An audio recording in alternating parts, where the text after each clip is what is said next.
There was great alacrity with which your government and also the BJP-led government wanted this law enacted. That has not happened today.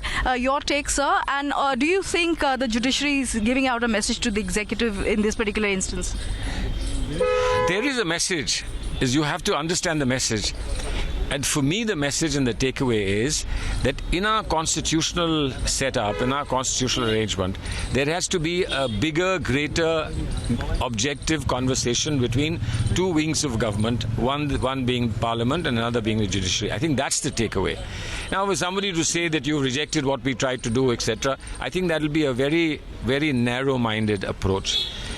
We may think that the judiciary has not taken the best decision, but it is irrelevant. Judiciary is today in our system the last word. The last word.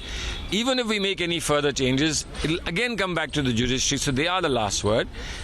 They need to understand better, and if lawyers standing up in court can't explain, then I think it's very clear that a larger conversation is necessary in the country. How that will happen is the responsibility of the government. Salman, one quick question. Do you think why was the executive so keen to have control over the judiciary? Your government also showed... It's not about control.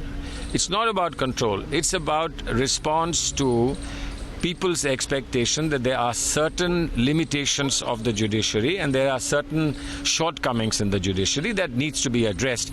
Sometimes the judiciary does it itself, sometimes you have to do it. Sometimes the judiciary finds shortcomings in government, so judiciary addresses it. And this is a fine balance that's maintained between different wings of government, and I think that's a good thing. Sometimes we decide something and they find fault with it. Sometimes they decide something and we find an inadequacy in it. And I think that way, in a formal way, that conversation continues. But an institutional, structured conversation is called for, is the takeaway that I have from this judgment.